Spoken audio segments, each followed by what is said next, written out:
Hello everyone, welcome back. I'm Boomy and today we are watching The Vanishing of Flight 370 by Lemmino. This was suggested to me by JP, Spectre, and 7 over here. Yes, Flight 370 was a big deal a few years back. I remember seeing a lot of news articles about this, how it somehow just disappeared. A lot of the speculation was hijacking. A lot were afraid that this will turn into another 9/11. And also, I've even read reports that it got shot down. I forgot which country was blamed for it, but yeah, I'm not sure if it got shut down or if it just lost control. Um, yeah, the mystery part about this is that nobody really knew about what happened. I don't think they were able to recover the black box. So yeah, I'm excited to see what new information Lemino was able to dig up about this case. So let's just go ahead and check this out. So remember, if you like my reactions, don't forget to leave a like, let me know your thoughts on the video down in the comment section below, and consider subscribing. Also, don't forget to leave your suggestions on what I should check out next, anime or YouTube reaction. That being said, let's go ahead and watch the video. Just let me know.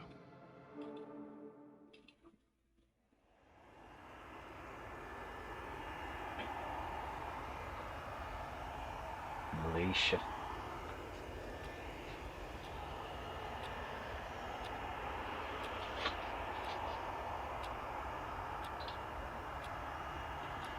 Is that in like 25 minutes or is that 12 a.m.?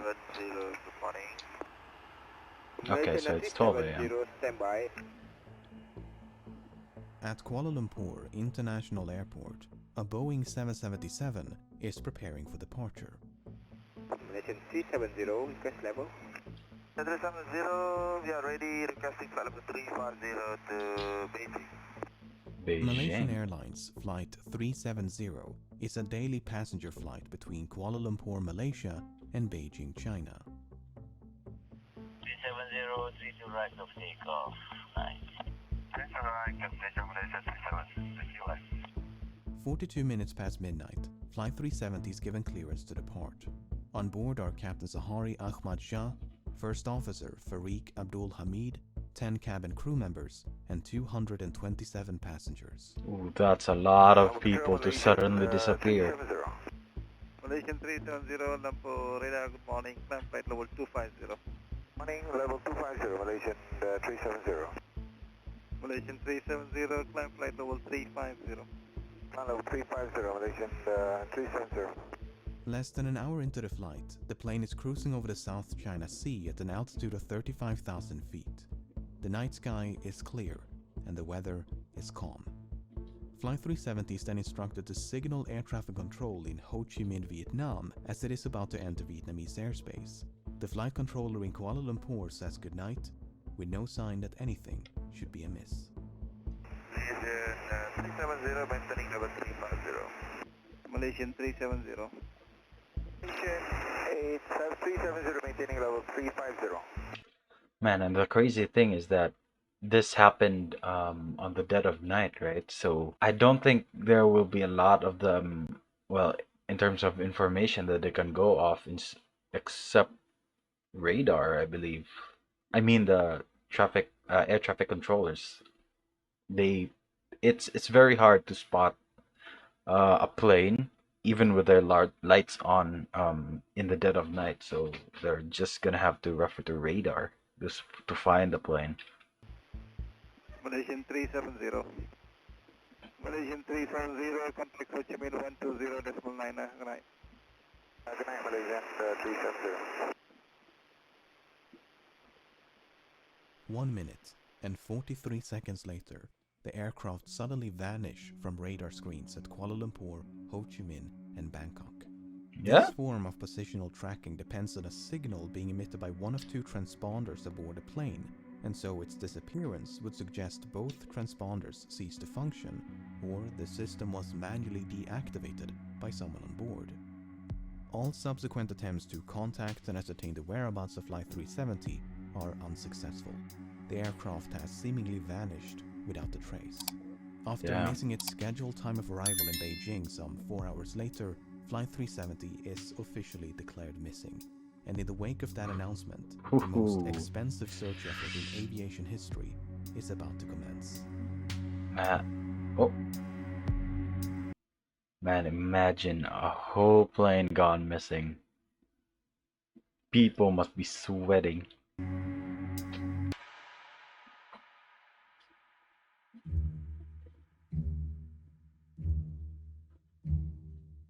The search was initially concentrated around the location of the flight's disappearance between the South China Sea and the Gulf of Thailand.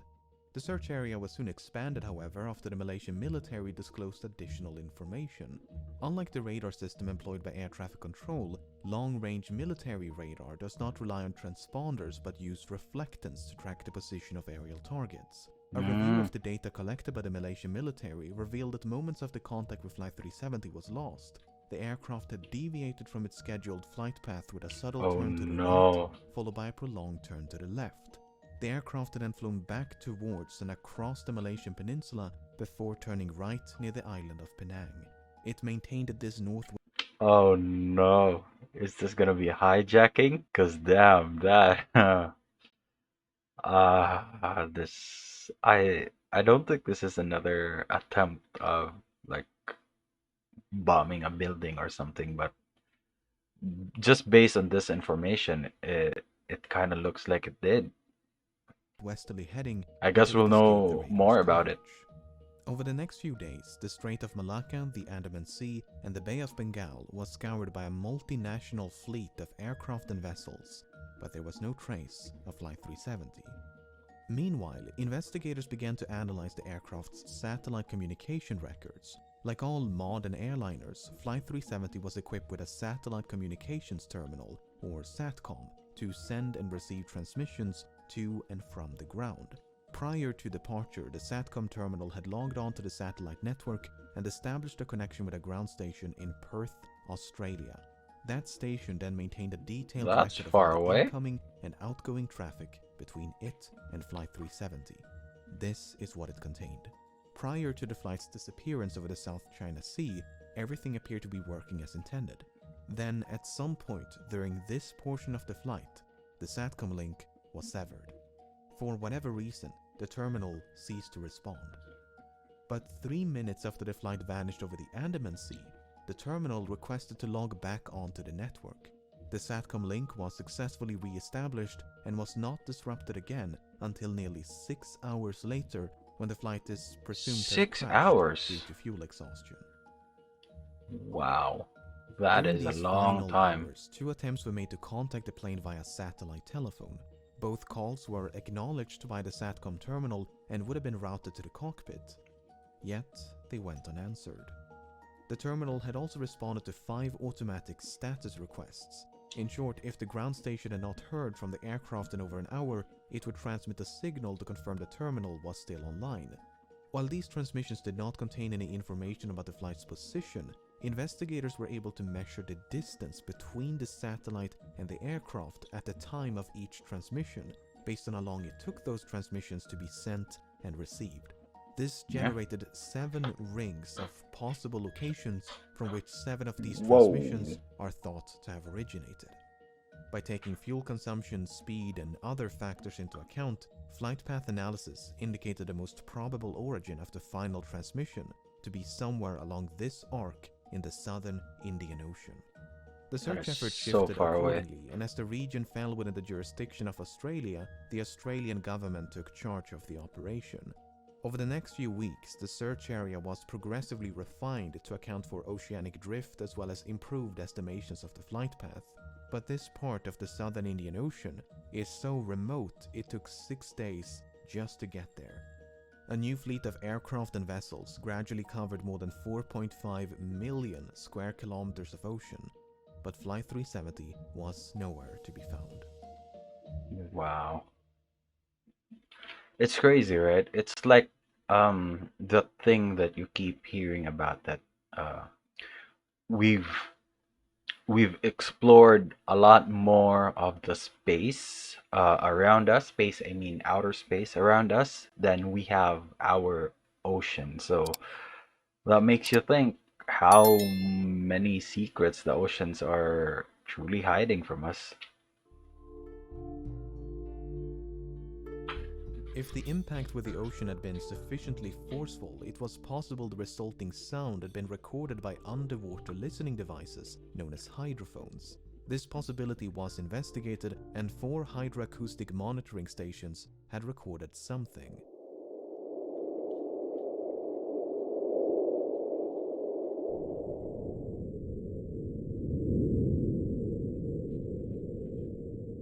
While the timing and direction of the sound were reasonably consistent with the final satellite transmission, the estimated origin was not. The sound was in all likelihood caused by nothing more than geological activity.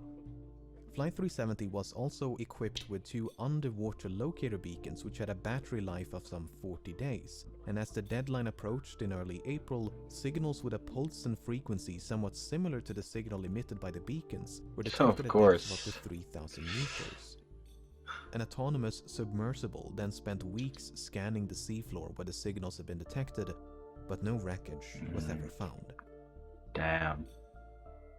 And nothing would be found until more than 16 months later, when a discovery was made on the opposite side of the Madagascar? Indian Ocean. On the 29th of July 2015, a group of people were cleaning up a beach in Reunion, a small island to the east of Madagascar, when they stumbled upon this 2-meter-long metallic object covered in Oh, barnacles. wow. Aviation experts quickly identified the object as a section of an aircraft wing known as a flaperon. Upon closer inspection, internal markings including dates and serial numbers conclusively ascertained the flaperon belonged to Flight 370. Even though Damn, so at least it wasn't a hijacking. We know that at least. So it it has crashed, of course, obviously. Except, I mean, you wouldn't have found the flaperon if it didn't. So now what could have happened? The only thing I could think of is that let's see, a fire might have broken out inside. I mean, I've heard that one of the reasons why you don't carry batteries on planes is that there's a chance that they could catch on fire, and obviously, fire in a pressurized cabin like that will not end will not end in good times. Let's just say. Though Reunion Island is some 4,000 kilometers west of the search area, and more than a year had gone by since the flight disappeared, the location was More than a consistent with year. simulations of debris dispersal patterns. There was now tangible evidence that Flight 370 had crashed somewhere in the Indian Ocean. The discovery of the flaperon prompted numerous searches along beaches and shorelines of southeastern Africa, and at least 31 additional items of interest have since been recovered and examined. Some of these items include a section of the outboard flap from the right wing, A lot of flaps. a piece of cowling from one of the 2 engines, a partial door from the nose landing gear, a section of the vertical stabilizer, and a mangled casing from one of the embedded headrest monitors. So from the looks of it, 18 of these this items was were not identified as either a smooth likely, landing. highly likely, or almost certain to have originated from Flight 370, whereas only 3 could be confirmed. The remaining 11 could not be identified. There were no traces of an explosion found on any of the debris tested, nor was there any evidence of a fire except for 3 small burn marks on one of the unidentifiable items. The search for debris was so further that aided by leaves Earth fire observation out. satellites. Analyses of satellite imagery from March of 2014 uncovered a number of images which appear to feature man-made objects floating on or just below the surface in the southern Indian Ocean. However, the images were not nearly sharp enough to resolve any identifiable markings, and multiple searches notwithstanding, this debris was never recovered. A satellite image taken mere hours after the final transmission also captured what appeared to be a contrail some distance away from the search area. A later analysis, however, concluded it was most likely a shadow from a somewhat linear cloud formation.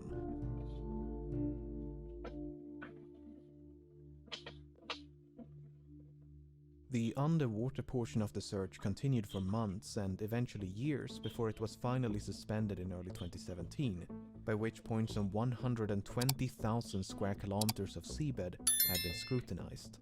The search effort was then That's a resumed lot. by an American salvage company known as Ocean Infinity, but after more than a year of searching, they too came up empty-handed. Unless the final resting place of Flight 370 can be located, it may be impossible to determine exactly why it crashed. Nevertheless, there have been no shortage of theories. So the crazy thing is, right? If they weren't able to find any like bigger sections, then it was a really hard drop, and it's surprising to me that not one body was found. At least where we are standing now, around half of the video.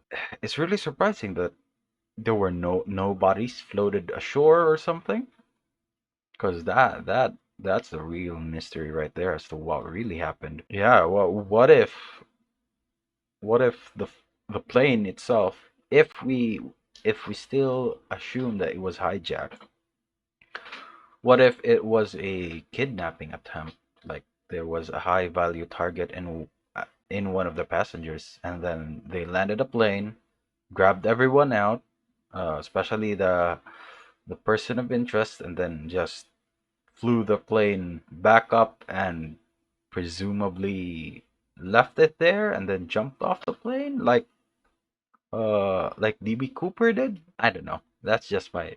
I should really get a tinfoil hat for this. I think I'm gonna buy one just for the kicks of it, because we need On the day tinfoil of the hats for disappearance, two of the passengers raised these types of suspicion as shit. they had boarded the flight with stolen passports, which immediately prompted concerns of a hijacking. But investigators were unable to link the two men to any terrorist organizations, and soon determined they had traveled under false identities because they were seeking asylum, not due to any nefarious intent. Similar suspicions were raised when one of the passengers were identified as a flight engineer, who might have possessed the necessary expertise to take control of a Boeing 777. Apart from the 239 persons on board, Flight 370 carried nearly 11 metric tons of cargo.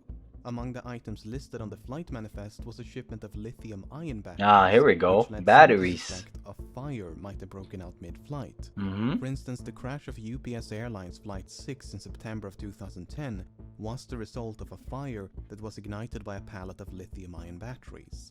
Another potential source of ignition would be an electrical malfunction. The crash of Swiss Air Flight 111 in September of 1998 is thought to have been caused by a fire within the electrical wiring above the cockpit. The fire damaged and disabled multiple avionic systems, including the transponders and SATCOM.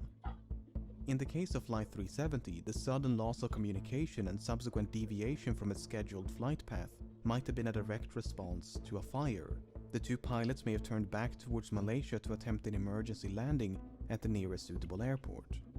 But no such attempt was ever made. Instead, Flight 370 kept going and remained aloft for another 6 hours. Some have theorized the crew might have been incapacitated by a sudden or gradual loss of cabin pressure. For instance, when Helios Airways Flight 522 failed to pressurize in August of 2005, the pilots quickly fell unconscious. Yet the aircraft continued to fly on autopilot for more than 2 hours until it ran out of fuel. Airline pilots are of course trained for such an event. In the event of cabin depressurization, an automatic system is designed to deploy oxygen masks to give the pilots enough time to perform an emergency descent to a more breathable altitude. The data recorded by the Malaysian military radar does indeed contain altitude information, but it is highly inconsistent. In fact, the Boeing 777 is incapable of performing the extreme altitude fluctuations required. At one point, the aircraft exceeded its maximum operating altitude by more than 15,000 By feet that much? before making a 50,000 feet nosedive in less than a minute. Attempts to recreate these maneuvers on a flight simulator were unsuccessful, and thus the data was deemed inaccurate and unreliable. I mean, this alone, the G's you'll be pulling if you go. If you drop altitude that fast. Shit. If Flight 370 did lose cabin pressure at 35,000 feet, and the pilots were incapacitated before descending to a more oxygenated altitude, It might explain why the aircraft remained aloft for as long as it did. What is a bit more difficult to explain, however, are these alterations in heading. Flight simulations have established the aircraft must have been under manual control during the initial left turn, as the bank angle or inclination of that turn was beyond the limits of the autopilot. Subsequent turns, however, could have been either manual or automatic. But for the autopilot to have made these course corrections, someone with the requisite knowledge must have programmed it to do so. The only other alternative is that the aircraft was in fact under manual control.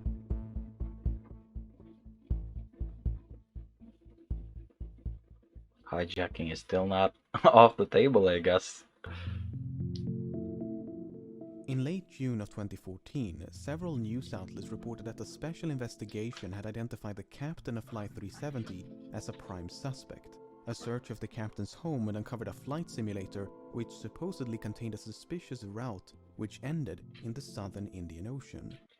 I mean, if you have sufficient money, a lot of gamers have stuff like this. I mean, yeah, I wanted to build a simulation like this. I mean, a simulation setup like this, because this is a lot cheaper than actually going to flight school. But yeah, this if you have enough money, right, and if you wanna somewhat experience flight, then this is a lot of this is possible for any normal person. I guess the flight plan is a bit sus, so I guess we'll see. At the time, there was no official acknowledgement that such a route had been recovered, and a lengthy public report issued by the Malaysian government in 2015 made no mention of such a discovery. Then, in 2016, confidential documents pertaining to a forensic examination conducted by the Royal Malaysia Police in May of 2014 was leaked to the media. These documents made it clear that such a route had not only been recovered, but thoroughly examined. Soon thereafter, the Malaysian government confirmed the existence of this simulated flight path, and this is what it looks like. It should come as no surprise that many regard this as damning evidence of premeditation, but according to investigators, it is not quite so evident. The data recovered consists of 7 coordinates, 2 in Kuala Lumpur, 2 in the Strait of Malacca, 1 in the Bay of Bengal, and 2 in the southern Indian Ocean. The data was reconstructed from a file that had been automatically generated and saved by the simulation software a month before the Microsoft incident. Flight Simulator, yep. However, it's not clear whether the coordinates originate from the same flight session. In other words, it might not be correct to simply trace a continuous line between these 7 coordinates, as they could be from separate sessions. The forensic examination by the Royal Malaysia Police simply concluded no activity captured conclusively indicate any kind of premeditated act pertaining to the incident of MH370. Even so, the similarities between the simulated route and the presumed route of Flight 370 directly influenced the search operation. Australian investigators considered the possibility of someone deliberately extending the range of the flight by gliding the aircraft off the fuel exhaustion.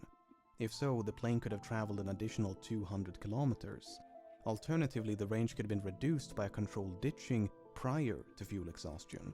While ultimately deemed unlikely, these 2 scenarios did affect the search effort. My mouse. Sorry. If the captain steered Flight 370 off course with the intention of crashing in a remote part of the southern Indian Ocean, his motive is an even greater mystery. Yeah, Sahari Ahmad Shah was 53 and married with 3 children. He had more than 18,000 hours of flight experience and a spotless track record. Investigators found no evidence of financial issues, and his monthly expenses before the disappearance indicated nothing unusual. He had no history of mental illness, nor had he displayed any recent changes in lifestyle or behavior. He was raised on the island of Penang, which has led some to speculate the flight's second turn to the southwest of Penang was the captain getting a final view of his hometown. Some believe a hijacking could have been politically motivated, as Sahari was an avid supporter of a democratic opposition leader who was sentenced to 5 years in prison mere hours before Flight 370 took off. Others point to unconfirmed reports of marital issues, but this is contradicted by the official investigation and disputed by family members. The only real inconsistency noted by the final report is that the captain failed to repeat the assigned radio frequency during the last verbal communication. Malaysian 370, contact Ho Chi Minh 120.9. Good night. Good night, Malaysian 370. It would have been standard procedure to repeat the assigned frequency as the captain had That could have correctly done just few been a minutes mistake. prior. 370, contact lampu radar 1326, good night. Alright, 1326 Malaysian 370. Whether this omission is indicative of anything but a mistake is anyone's best guess. I would By bet all that was just a accounts, mistake. Captain Sahari was an affable and well-respected pilot who was passionate about aviation, as evident by the photos and videos he shared on social media. See, he even has a YouTube video about aviation. So him having a simulator at home is just normal. Hi everyone, this is a YouTube video that I made as a community service after learning. The co-pilot was found to be even less conspicuous. Farik Abdul Hamid was only 27 and due to marry a fellow pilot. He had nearly 3,000 hours of flight experience, although only 39 hours in this type of aircraft. Much like Sahari, Farik had no financial, mental or interpersonal issues of note, nor was there any evidence of conflict between the two of them. Some questioned the plausibility of a pilot-instigated hijacking due to the apparent lack of interference by the other pilot.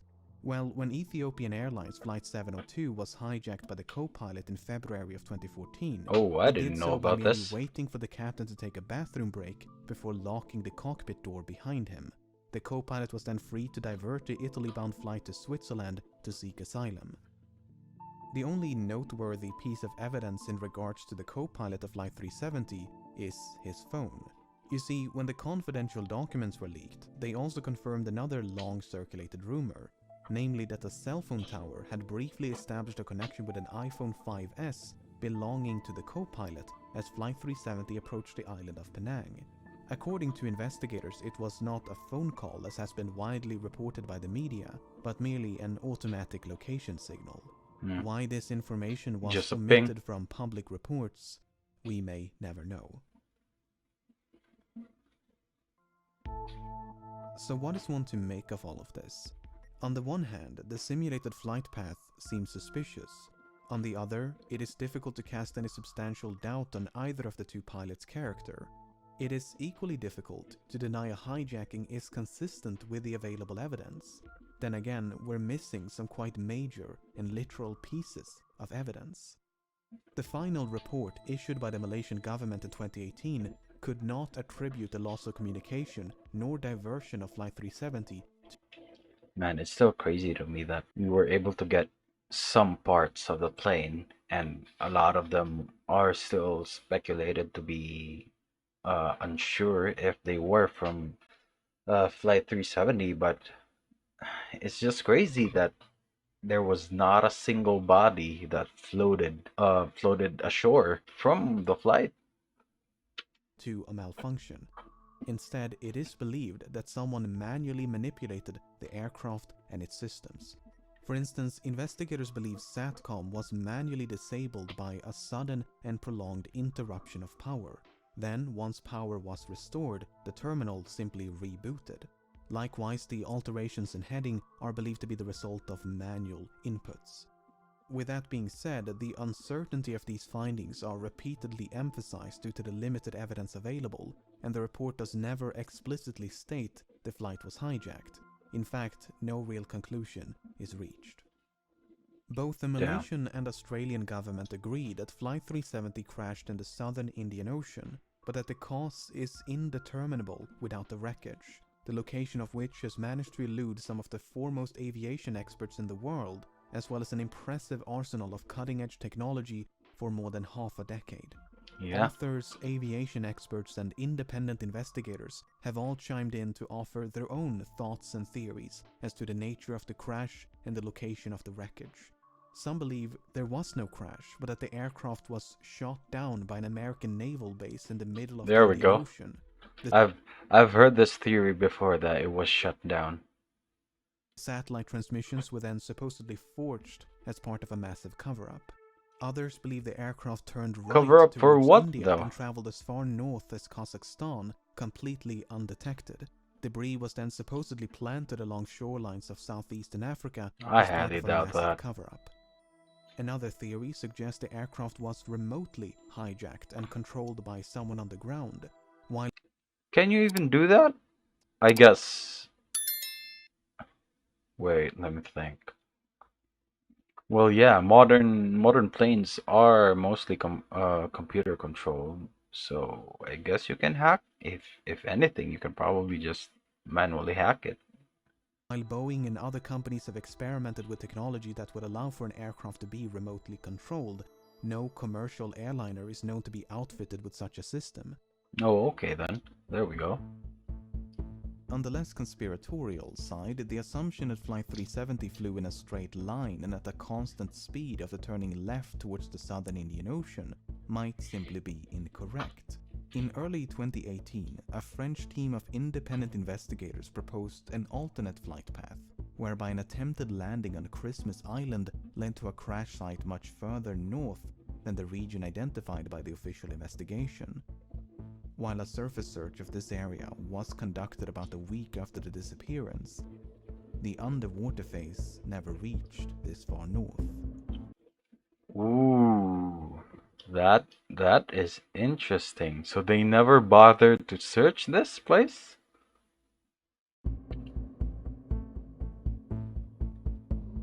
Man. As of the making of this video, the search operation has been suspended, but there have been talks of potentially resuming the search. For now, it seems, the vanishing of Flight 370 will remain a mystery. Wow, that is crazy. Imagine after all these years, it was just there near Christmas Island. Wow. Man, that sucks. A lot of families never got closure when it comes to their loved ones suddenly disappearing like that.